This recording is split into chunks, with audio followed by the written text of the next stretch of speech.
vamos a dar comienzo a la porción de esta semana. Es bastante extensa, pero si no tuvieron tiempo de leerla, lo pueden leer igual. Éxodo 35:1 al capítulo 40. ¿Por qué es tan larga? Porque son dos porciones juntas, que no me acuerdo cómo se llama, pero después lo ponemos acá.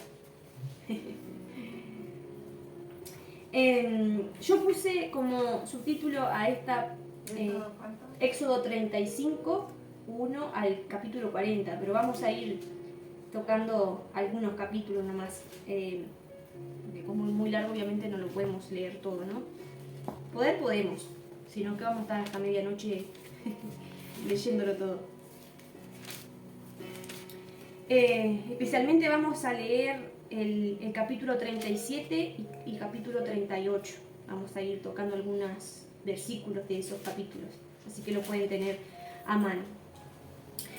Y en esta porción, si leemos desde el 35 al 40, nos habla acerca del Shabbat y nos habla también acerca, en su gran mayoría, de la construcción del tabernáculo, ¿sí? Y como le puse yo nombre a esta predicación, mi tabernáculo. ¿Qué piensan ustedes que representa el tabernáculo? ¿Por qué Dios quiso hacer un tabernáculo en la tierra? Eso para que la humanidad pueda adorarlo y aprender de su palabra, de las enseñanzas. Sí. Que sepamos de Él cómo es, conociendo todo lo que Él quiere. Muy bien. Olga, ¿por qué más? Está bien lo que dijeron. Porque hacían las ofrendas. Se hacían las ofrendas. Una casa, Era una casa, la casa de Dios. Dice que cuando Dios le mandó a Moisés, le dijo, haz todo como has visto en los cielos. Entonces él replicó, vamos a decir, miniatura aquí en la tierra del tabernáculo que hay allá. Y en sí era su morada, su casita que quería venir a habitar en medio de su pueblo, ¿sí? Entonces, vamos a ver que Dios hace como quiere, ¿no? Como estábamos cantando recién. Él hace, capaz que nosotros no vamos a entender decir para qué Dios quería una casa, para qué mandó a hacer sacrificio, para qué el tabernáculo de tantas medidas y de esto y que lo otro, ¿no? Porque Dios hace como Él quiere. Dios sabe lo que hace, ¿no? Decía la canción. Entonces yo acá atrás, más o menos, le dibujé cómo era el tabernáculo de Dios.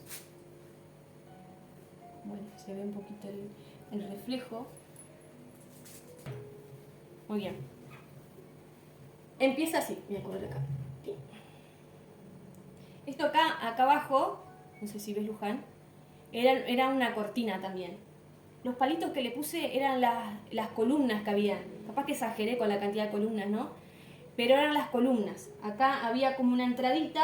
Todo esto era todo cortinas de lino. Y estas eran de color púrpura, azul y carmesí, ¿sí? Y ahí por acá entraba el sacerdote, se lavaba, aquí tenemos el lavacro, la fuente de agua, se lavaba el sacerdote y aquí hacía, esto vendría a ser donde sacrificaban los animales, ¿no? Y aquí vamos a hacer una entrada, ahora sí, o sea, así. Y después entramos al lugar santísimo, ¿no? Donde estaba el candelabro, lugar santo, sí, perdón.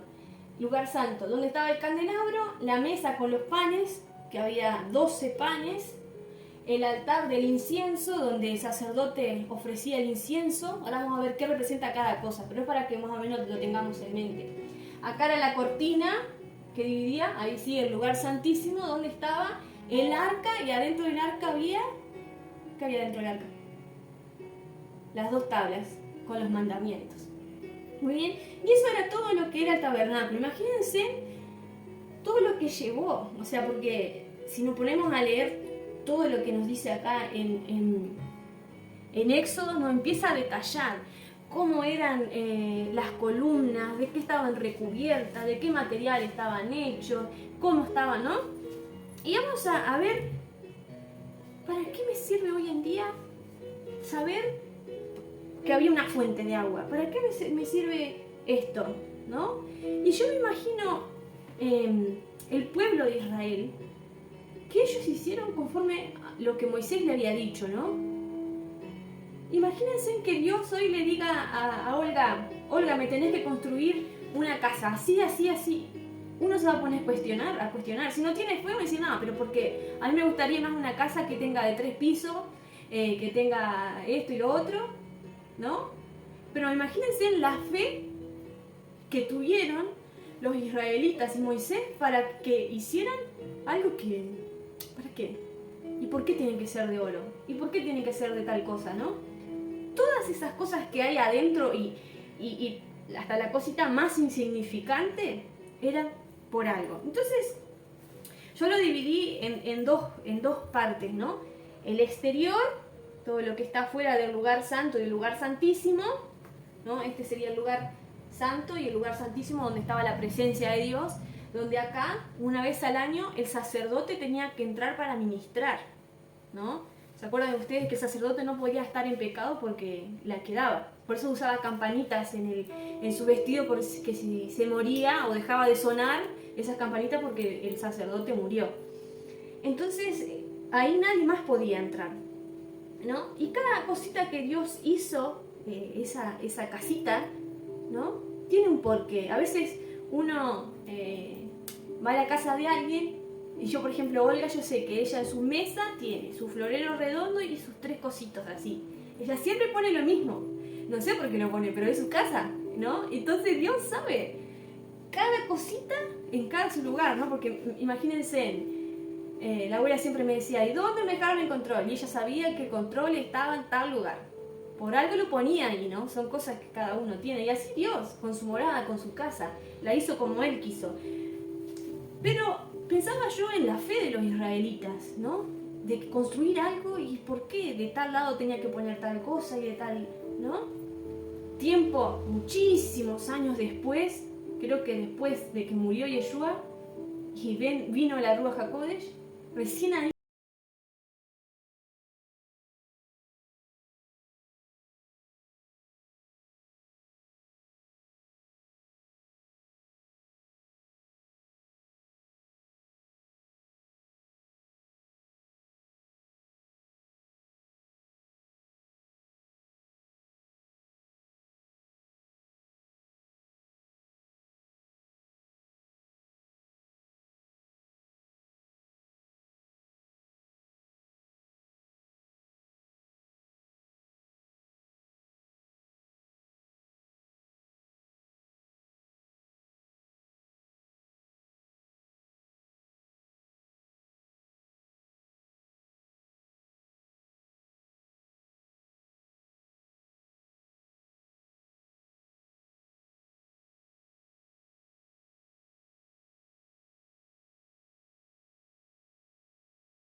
con la tierra, con el polvo. ¿Se acuerdan que ellos primero se tenían que lavar con agua, luego hacer los sacrificios? Y si aquellas personas que han vivido en el campo, cuando carnean un animal, ¿qué salta cuando lo matan? La sangre. Y la suciedad, ¿no? Y después de ellos de hacer un sacrificio también se tenían que volver a lavar para poder entrar. Entonces ellos se limpiaban del polvo, se limpiaban de la sangre de los sacrificios. Y si lo llevamos a lo espiritual, habla también del pecado, ¿no? Pero también acá nos dice que tenían que lavarse las manos y los pies. Noé dijo, bueno, báñense con esa agua, no, las manos y los pies. Entonces vamos a leer qué representan los pies y qué representan las manos. Y vamos a leer Salmo 119.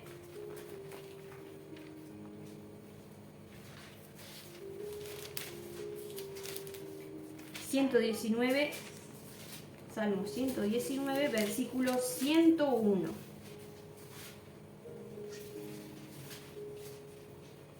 De todo mal camino contuve mis pies para guardar tu palabra. Y el Salmo, ahí también 119, versículo 105, dice: lámpara es a mis pies tu palabra y lumbrera a mi camino. Fíjense que ellos tenían que lavarse sus pies. Entonces los pies nos habla de contenernos del mal camino y de guardar su palabra, ¿no? Y dice que el lavacro era hecho de bronce, ¿no? Si uno el bronce lo pule muy bien, el bronce brilla y con el reflejo del agua uno se puede ver. Imagínense que ellos estén lavando y vean sus manos, vean sus pies. Acá los pies representan que debemos guardarnos del mal camino, de la desobediencia. Entonces eso era una enseñanza para ellos, decir, bueno, ¿cómo están yendo mis caminos? ¿No? ¿Están yendo por el camino que Dios ha marcado? Lámpara es a mis pies que tu palabra. ¿Y el agua que representa? La palabra de Dios. Entonces ellos se tenían que ver reflejados en ese lavacro a través de la palabra de Dios, ver si sus caminos estaban siendo correctos. Los sacerdotes tenían que ver, bueno, ¿están bien mis pasos? Y las manos, ¿qué representan las manos?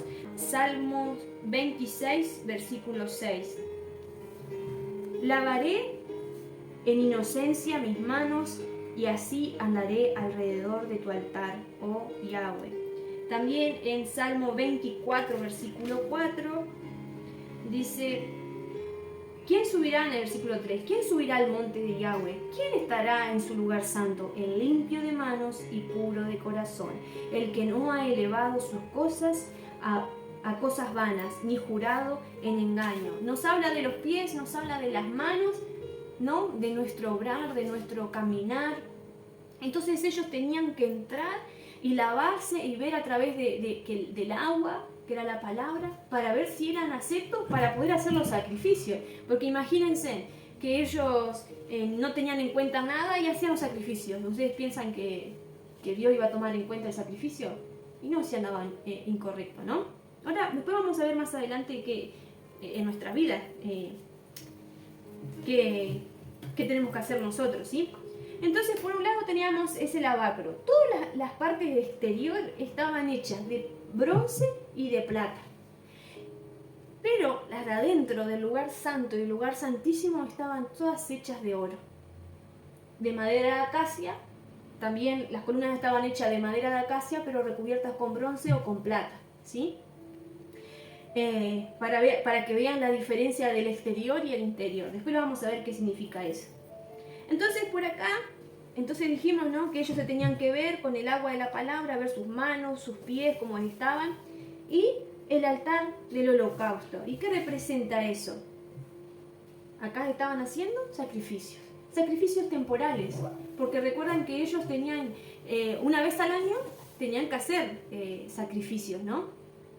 Pero todos los años tenían que renovar, eran sacrificios temporales. Gracias a Yahweh que envió a su Hijo, que hizo una vez y para siempre su sacrificio, ¿no? Enviando a su Hijo. Pero en Romanos 12,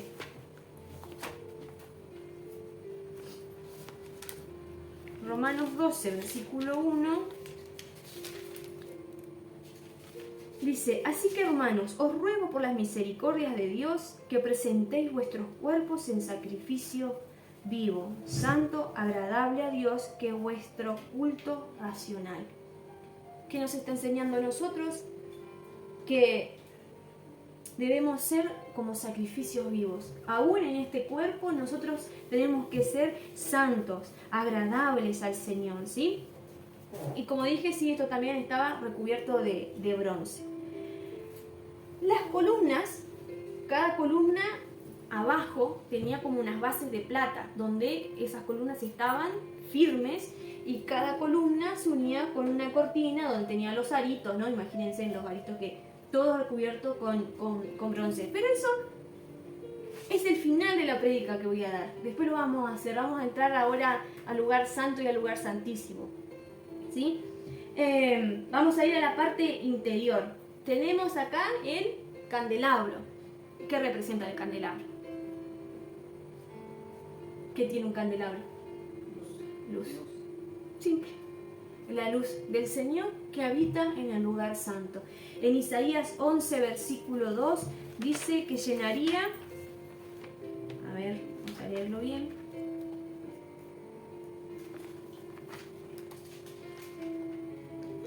No sé, ahí está. Estaba buscando el otro lado, nada que ver.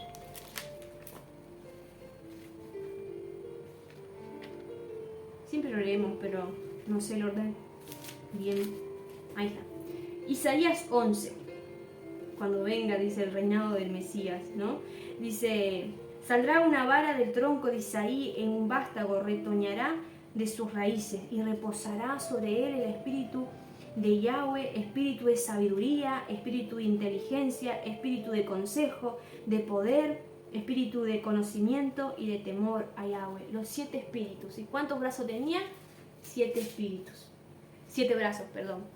Entonces esa luz vino a morar aquí a la tierra. Yo soy la luz del mundo. Y todos aquellos que seguimos a Yeshua, Él nos dijo, vosotros sois la luz del mundo. Entonces qué hermoso poder ver esto, ¿no? Y ustedes pónganse en su lugar en esa época y decir, bueno, sí, un candelabro. Había luz, necesitaba haber luz adentro. Pero después cuando vino el Mesías, se nos fue revelado todas estas cosas, ¿sí? Entonces, por un lado teníamos el candelabro de 7 brazos, los 7 espíritus, la luz del mundo. Y tenemos también el altar del incienso. ¿Qué era el altar del incienso? Eso sí creo que lo hablé acá. Las oraciones. Y dice que no se podía presentar incienso extraño, ¿no? Que son las oraciones mal... ¿Cómo se puede decir? Pesado o mal. Sí, porque hay gente que ora en contra de otras iglesias, ejemplo, ¿no? Hay gente que sí, ay, no, mira aquel porque está en raíces y empiezan a orar. Hemos tenido hermanos y han tenido luchas y dice, no he podido dormir, por las noches. Y después me enteré que se habían juntado en la iglesia para orar en contra de nosotros. Fíjense. Y que nuestras oraciones no sea Señor, yo esto, yo. A veces nos olvidamos simplemente de dar gracias a Él. Porque obviamente dice la palabra que Él escucha el corazón, la oración de aquel que está humillado, aquel que está quebrantado delante del Señor, ¿no? Entonces, esto, el altar del incienso, iba, le hice como una llamita ahí, pero eso iba no solo a que ese aroma esté en todo lugar, porque imagínense el olor también de los sacrificios, ¿no? De los animales que se sacrificaban, eso inundaba, ¿no? Imagínense que podemos entender que el vecino queme basura o haga un asado y nosotros estamos a media cuadra y sentimos el olor, alguien está haciendo asado, ¿no? Imagínense que ellos estaban haciendo eso y había después la sangre y con el tiempo queda con olor, largo olor, ¿no?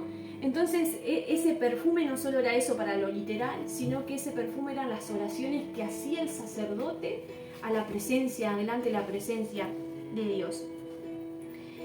Entonces pasemos aquí a la mesa de los panes, eso también se llama la mesa de los panes de la proposición o del rostro. Y había 12 panes. ¿Por qué piensan ustedes que había 12 panes y no 5? Eran 12 apóstoles. Ah, muy bien, los 12 apóstoles. Las 12 tribus de Israel. ¿Sí? Y Dios mandó poner 3 de tal lado, 3 de tal lado, así, y se formaban 12 panes, perdón. Entonces, ¿saben ustedes cada cuánto se cambiaba el pan? ¿No? Algo, una vez por semana. Todos los Shabbat se cambiaba el pan. ¿Y qué puede representar el pan?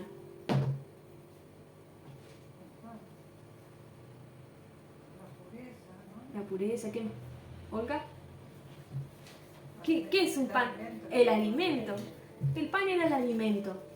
Y fíjense qué interesante esto que eso está en Levítico 24, 5 al 7, ¿no? Que dice que, ahora lo vamos a leer bien. Me gustó, digo, ¿cómo, por qué cada Shabbat se cambiaba el pan, ese alimento, ¿no? Levítico 24, 5 al 7. Y tomarás flor de harina y cocerás de ella 12 tortas, cada torta será de dos cimas de efa, y las pondrás en 2 hileras, 6 en cada hilera, bueno, dice al revés, sobre la mesa limpia delante de Yahweh. Pondrás también sobre cada hilera incienso puro, y será para el pan como perfume, ofrenda encendida para Yahweh, ¿no? Cada día de reposo la pondrás continuamente en orden delante de Yahweh en el nombre de los hijos de Israel como pacto perpetuo. En realidad entonces sería 6 y 6, ¿no? Lo dibujé mal ahí. Pero cada día de reposo eso se tenía que sacar. Y había incienso. Se tiene la costumbre, ¿no?, de orar por los alimentos, ¿no? Entonces ese incienso eran también las oraciones por el alimento. Y cada Shabbat nosotros recibimos el alimento de las porciones semanales, de la porción de la Torá. Fíjense en qué hermoso lo que nos puede enseñar simplemente la mesa. Yeshua dijo que Él era el pan de vida.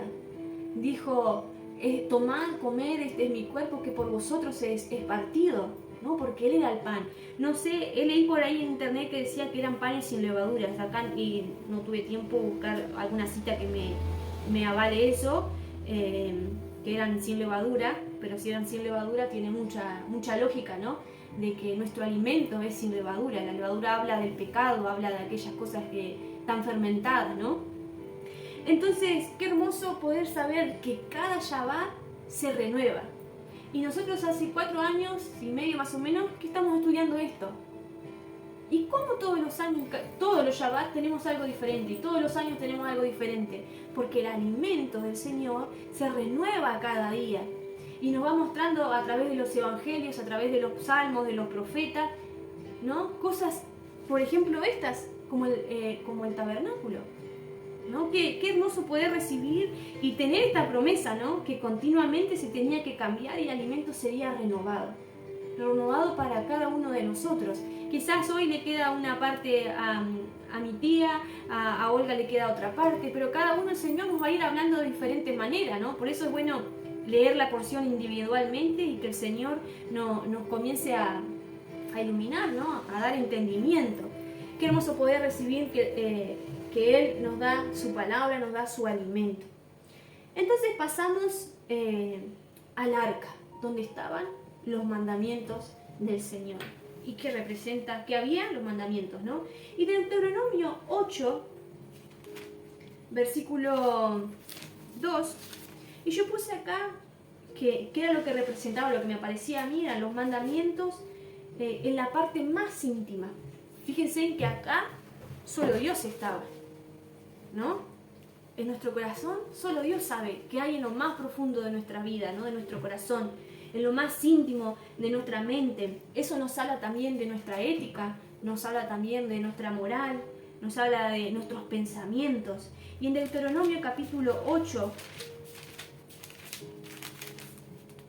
dice así, versículo 2: y te acordarás de todo el camino por donde te ha traído Yahweh tu Dios estos 40 años en el desierto, para afligirte, para probarte, para saber lo que había en tu corazón, si habías de guardar o no sus mandamientos. Fíjense en que no dice, y te acordarás, lo voy a cambiar, ¿no?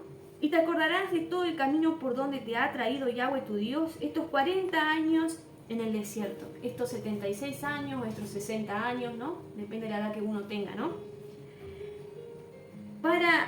Vamos a cambiar, en vez de afligirte, para darte felicidad, para que estés en una nube flotando, tranquila y en paz, para saber lo que había en tu corazón.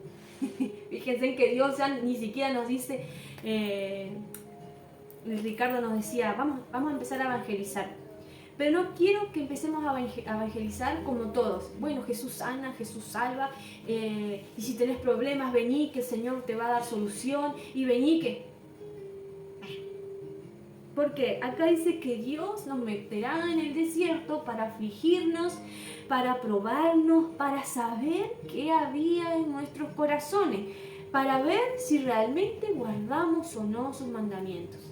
Porque es en el momento de las pruebas es quien se define o me voy a la gran 7, no quiero saber más nada de Dios, porque parece que todo lo que no, yo le sirvo a Dios, yo predico, yo sano enfermos, yo esto, y me va mal, parece que todo me va mal. Pero es ahí cuando Dios nos prueba a ver si realmente guardamos o no sus mandamientos. Porque es muy fácil decir, sí, Señor, heme aquí, ay, yo te amo, Señor, ay, qué emoción. Pero cuando se nos mueve el piso, ¿no? Dios no nos dijo que nos iba a ir muy bien, Él nos dijo que hasta el fin del mundo Él nos iba a acompañar si nosotros nos manteníamos firmes. Entonces dice, y te afligió y te hizo tener hambre y te sustentó con maná. Su palabra cada día nos alimenta, nos dice, no temas, no desmayes, porque yo estoy contigo a donde quiera que tú vayas, solo guarda mis mandamientos, no te vayas a izquierda ni a derecha, ¿no? Él nos hace tener hambre de lo físico, pero también de lo espiritual, que muchas veces nosotros hemos pasado, que hemos estado en congregaciones y hemos recibido, hemos recibido que Jesús sana, Jesús salva, Dios te prospera, Dios puede unir tu familia, pero a veces sí, yo sé eso, yo sé que Dios puede hacer todas esas cosas, pero hay algo, es como que adentro de nosotros es como que se camina de un lado para otro, hay algo, tiene que haber algo más, no puede ser que solo sea esto, y todos los domingos las mismas predicaciones, Jesús sana, Jesús salva, hay algo más. ¿Qué quiere Dios de nosotros? Que guardemos sus mandamientos, para saber si realmente somos sus hijos o no, ¿no? Y dice, está bien ahí, versículo 5 dice, reconoce a sí mismo en tu corazón que como castiga el hombre a su hijo, así Yahweh tu Dios te castiga. Guardarás pues los mandamientos de Yahweh tu Dios, andando en sus caminos y temiéndole. Amén. Dios, el Señor a veces dice, no, pero Dios no castiga. Es que Dios te suelta. Bueno, hijo, vaya, haga lo que usted quiera. Mi presencia no va a ir como Dios le dijo a Moisés, mi presencia no va a ir con ustedes. Y Moisés le dijo, no, nos quedamos igual acá en el desierto, no entramos en la tierra prometida, pero que tu presencia vaya con nosotros. Dios nos suelta, porque nosotros estamos en meta de tironear, no quiero ir para allá, quiero ir para allá. Y Dios te dice, ¿no? Y llega un momento que Dios, bueno, y ahí, pum, nos damos contra la cabeza, ¿no? Entonces, en la parte más íntima que solo Dios conoce de nosotros, nuestro corazón, que hay en nuestro corazón, que hay en nuestra mente, en nuestros pensamientos, ¿no? Es donde Dios quiere habitar, es donde Dios sabe y conoce, y somos nosotros, los que le damos acceso o no a Él. Amén. Entonces, como dije, quería terminar con el revestimiento, vamos a decir, de las cortinas y sus columnas, ¿sí? Los anillos que unían cada cortina. Y como dije, todo esto tenían que estar unidos y tenían que estar con sus bases bien firmes, ¿no? Imagínense que eso estaba, las bases tenían madera de acacia. La madera de acacia es una madera duradera, es una madera que no se pudre, ¿sí? Que soporta. Entonces eso después era recubierto por plata o por bronce, no me acuerdo si era plata, creo que era plata. Y tenían que estar firmes. ¿Y qué puede representar eso en nuestras vidas? ¿Cómo? Protección. ¿Qué más? ¿Qué más pueden ser las cortinas y las columnas? ¿Qué pensás? Una forma de agradar, porque con cortinas y columnas... No eso, ¿saben de qué habla? Es bien sencillo. Ay, se movía toda la... se movía el... Y literal, cuando nosotros vamos envejeciendo, estos serían nuestro cuerpo, lo que está en el exterior, ¿sí? Y ahora vamos a leer qué nos dice para afirmar esto, ¿no? Es lo que separa del mundo con lo que hay adentro, ¿no? Y vamos a leer Gálatas capítulo 2.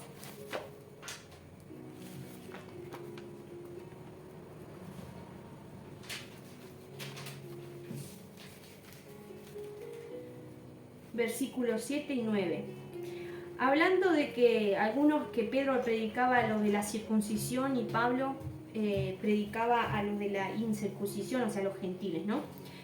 Antes, por lo contrario, como vieron que me había sido encomendado el evangelio de la incircuncisión, como a Pedro el de la circuncisión, pues el que actuó en Pedro para el apostolado de la circuncisión, actuó también a mí para los gentiles. O sea, lo que está diciendo, Pedro se encargaba de predicarles a los judíos, aquellas personas que eran circuncidadas, aquellas personas que conocían la Torá, ¿sí? Pero vivían sin Cristo. Entonces Pedro se dedicaba a predicarles a ellos, ¿sí? Y Pablo se dedicaba a predicarles a aquellos que eran incircuncisos, a los gentiles, ¿sí? Que no eran judíos, pero que Dios les dijo que ellos también podían entregar el evangelio. Y reconociendo la gracia que me había sido dada, Jacobo, Cefas y Juan, que eran considerados como columnas, no se dieron a mí y a Bernabé la diestra en señal de compañerismo para que nosotros fuésemos a los gentiles y ellos a la circuncisión. Todas esas columnas representan a cada uno de nosotros. ¿Y qué dijo? Que eran, ¿no?, como columnas y tenían que estar unidas. No podía estar una columna rota y no que hoy pasa. Pero ¿cuál es la visión? ¿Cuál es la misión de Dios? Es que cada uno seamos como columnas, ¿sí? Que rodeemos, ¿no?, a lo más sagrado, la presencia de Dios, ¿sí? Y que no estemos en división. Eso es lo que quiere el Señor. Porque algunos, ¿no?, como Pedro, iba a los judíos y Pablo a los gentiles, ¿no? Hay otra gente que tiene la misión de ser misioneros, ir por el mundo, a aldeas. Otros tienen la misión de llevar la palabra a través de canciones. Hay un grupo que se llama cantabiblia.com, que ellos tienen la forma de evangelizar, cantan la Biblia, no le cambian nada a la Biblia y la cantan, y así es la forma que ellos hacen. Otros tienen diferentes formas de evangelizar, que si bien algunos se desvían de la visión de Dios, yo creo y confío que todavía hay gente que está haciendo bien la obra como Dios le mandó, ¿sí?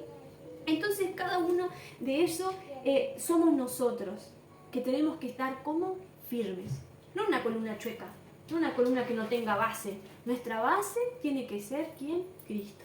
Tiene que ser Yeshua, quien nos mantenga firmes, porque eso cubría el exterior, el mundo, ¿no? Entonces también nos dice en Apocalipsis 3,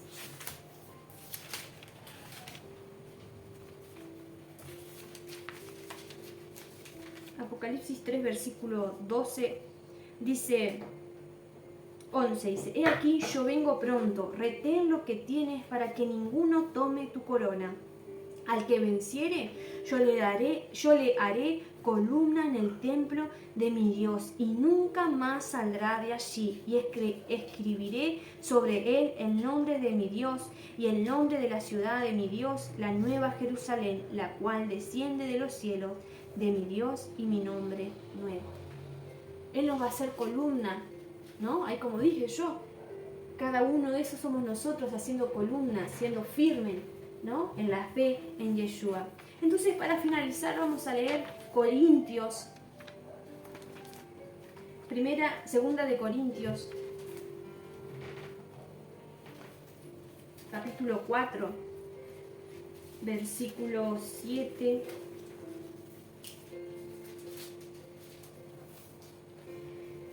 Es un poquito extenso, pero fíjense que esto nos va a dar el resumen de todo lo que dijimos acá. Pero tenemos este tesoro en vaso de barro, para que la excelencia del poder sea de Dios y no de nosotros, que estamos atribulados en todo, mas no angustiados, en apuros, mas no desamparados, perseguidos, en apuros, mas no desesperados, perseguidos, mas no desamparados, derribados, pero no destruidos, llevando el cuerpo siempre por todas partes la muerte de Jesús. Fíjense en que nuestro cuerpo ahora nos va a decir, ¿no? Nuestro cuerpo la muerte en el altar, nuestro sacrificio de Jesús, para que también la vida de Jesús se manifieste en nuestro cuerpo. Porque nosotros que vivimos siempre estamos entregados a muerte por causa de Jesús, para que también la vida de Jesús se manifieste en nuestra carne mortal, de manera que la muerte actúa en nosotros y en vosotros la vida. Pero teniendo el mismo espíritu de fe, conforme a lo que está escrito, creí, por lo cual hablé. Nosotros creemos, por lo cual hablamos, sabiendo que Él resucitó, que el que resucitó al Señor Yeshua, a nosotros también nos resucitará con Yeshua y nos presentará juntamente con vosotros. Porque todas estas cosas padecemos por amor a vosotros, ¿no? Ahí nos muestra lo que decía el Deuteronomio. Y te afligí para ver lo que había, ¿no? Padecemos por amor a ¿quién? A Yeshua. Para que abundando la gracia por medio de muchos, la acción de gracia sobreabunde para gloria de Dios. Por tanto, no desmayamos antes que este nuestro hombre exterior, ahí las cortinas, ¿no? Se va desgastando. El interior, no obstante, se renueva cada día. Este exterior somos nosotros. Nuestro cuerpo se va desgastando, pero nuestro hombre interior se va renovando día a día. ¿Y con qué era que se renovaba? Con su palabra, con su alimento. ¿Qué días? Todos los Shabbat se cambiaba el alimento. Todos los días Dios nos da un nuevo alimento, ¿no? Desmayamos, sí, nos sentimos cansados, nos sentimos angustiados y nuestro cuerpo parece que no tenemos fuerza, pero mi hombre interior, no obstante, se renueva cada día. Porque esta leve tribulación momentánea, no dice esta tribulación para siempre hasta que yo venga, momentánea, produce en nosotros un cada vez más excelente, eterno peso de gloria, no mirando nosotros las cosas que ven, sino lo que no se ven, pues las cosas que no se ven son temporales. Todo esto es temporal, nuestro cuerpo es temporal. Pero las cosas que no se ven, nuestro interior, nuestra fe, son eternas. Capítulo 5, y ya termino. Porque sabemos que si en nuestra morada terrestre este tabernáculo se deshiciere, tenemos en Dios un edificio, una casa no hecha de manos, eterna en los cielos. Amén. Dice, y por esto también gemimos, deseando ser revestidos de aquella nuestra habitación celestial, pues así seremos hallados vestidos y no desnudos. Porque asimismo, lo que estamos en este tabernáculo, gemimos con angustia, porque no quisiéramos ser desnudados, sino revestidos, para que lo mortal sea absorbido por la vida. Amén. Qué bueno que este cuerpo terrenal, aunque se vaya desgastando, aunque tengamos esa leve tribulación momentánea, tenemos que pensar no en las cosas terrenales, sino en las cosas eternas. Porque sabemos que en Dios tenemos un edificio que nos va a poner su nombre, nuestros nombres, va a poner, ¿no? Qué hermoso que podamos tener esa fe y esa esperanza de que Él va a cumplir sus promesas. Amén. Aunque pasemos dificultades, aunque tengamos nuestro exterior expuesto a las cosas que el mundo nos va a hacer, ¿no? Saber que lo que importa, esto que está revestido de oro, es lo que al Señor le interesa.